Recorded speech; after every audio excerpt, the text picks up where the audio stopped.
Olá, queridos estudantes do primeiro ano EJA, tudo bem com vocês? Espero que sim, que estejam todos muitíssimo bem.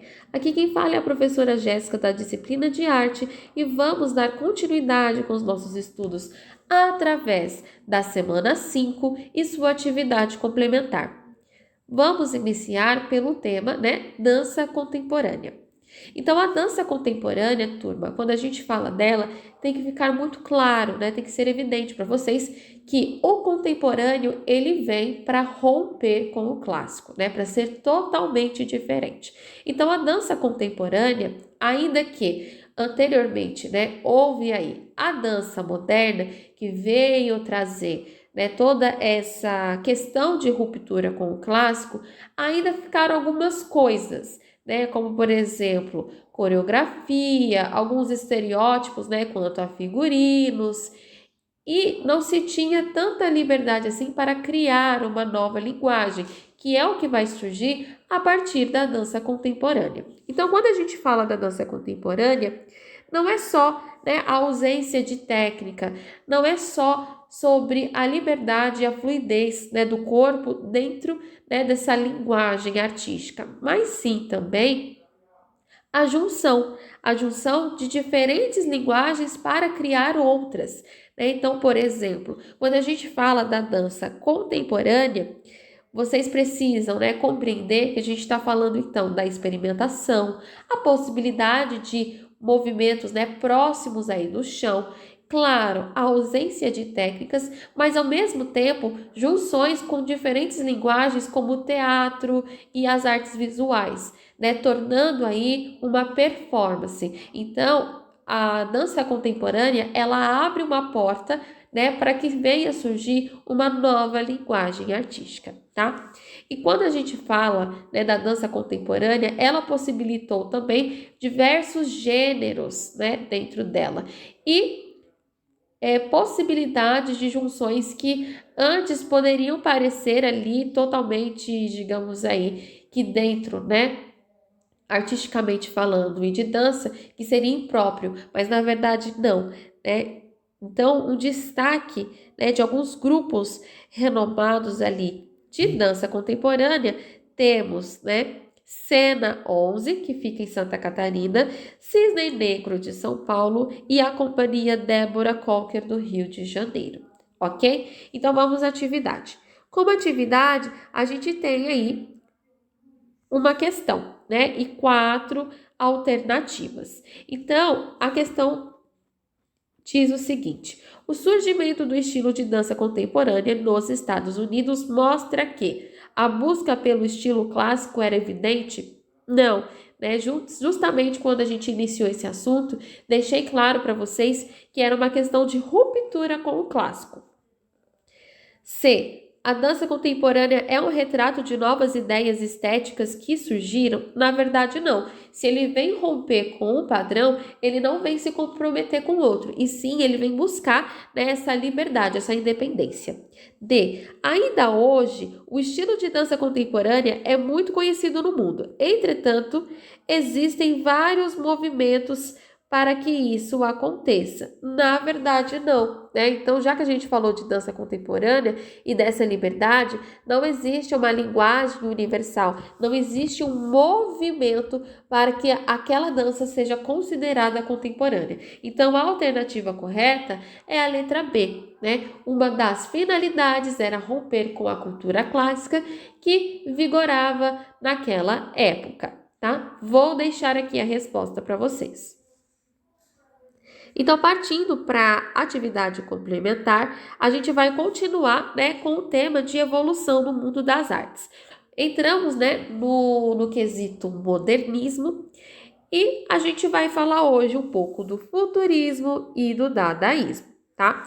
Então, quando a gente fala do futurismo e todos, movimentos, da vanguarda, a gente tem que lembrar que o contexto ali, do final do século XIX ao século XX eram de invenções.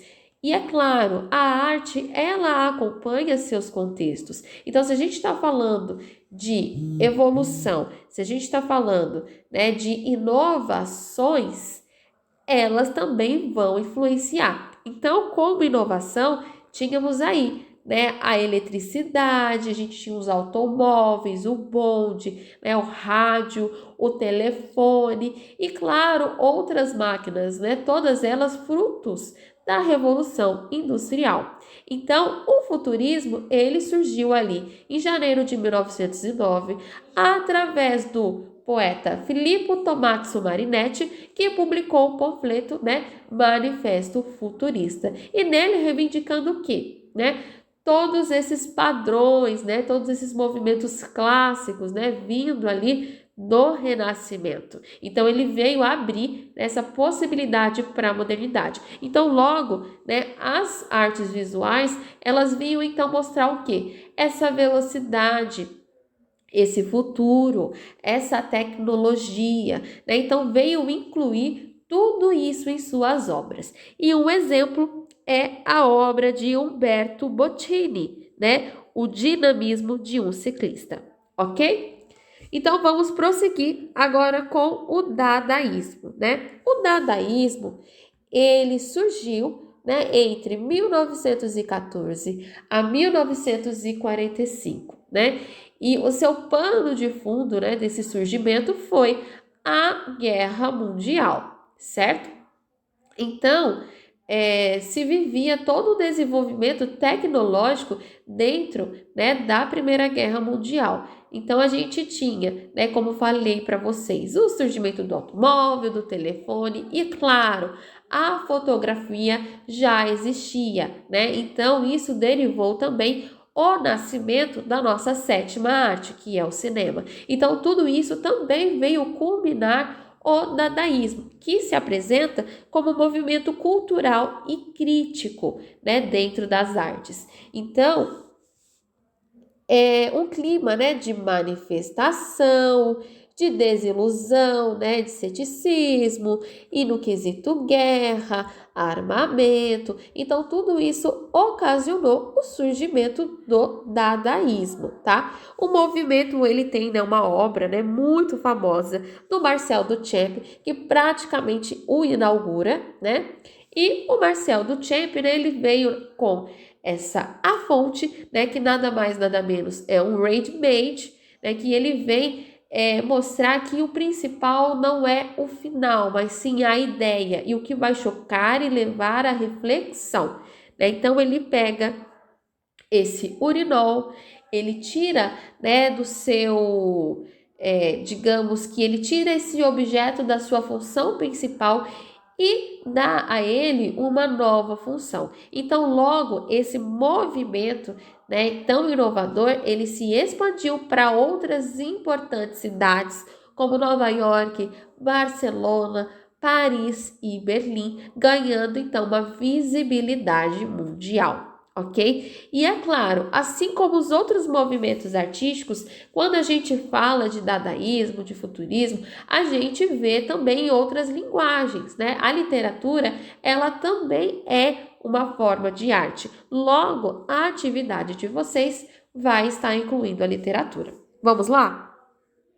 Então, como atividade, vocês têm o poema do Tristan Tzara, né? Receita de um poema dadaísta.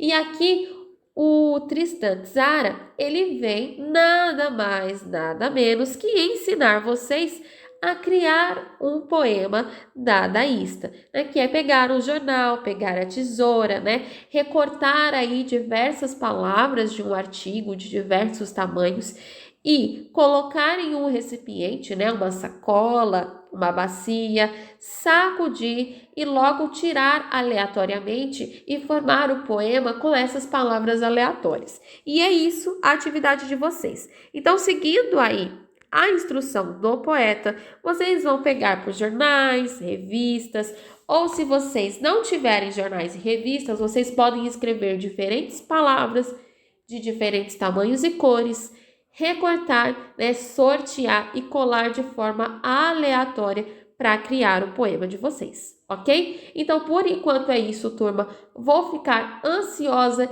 esperando a atividade de vocês. Um beijo e até a próxima!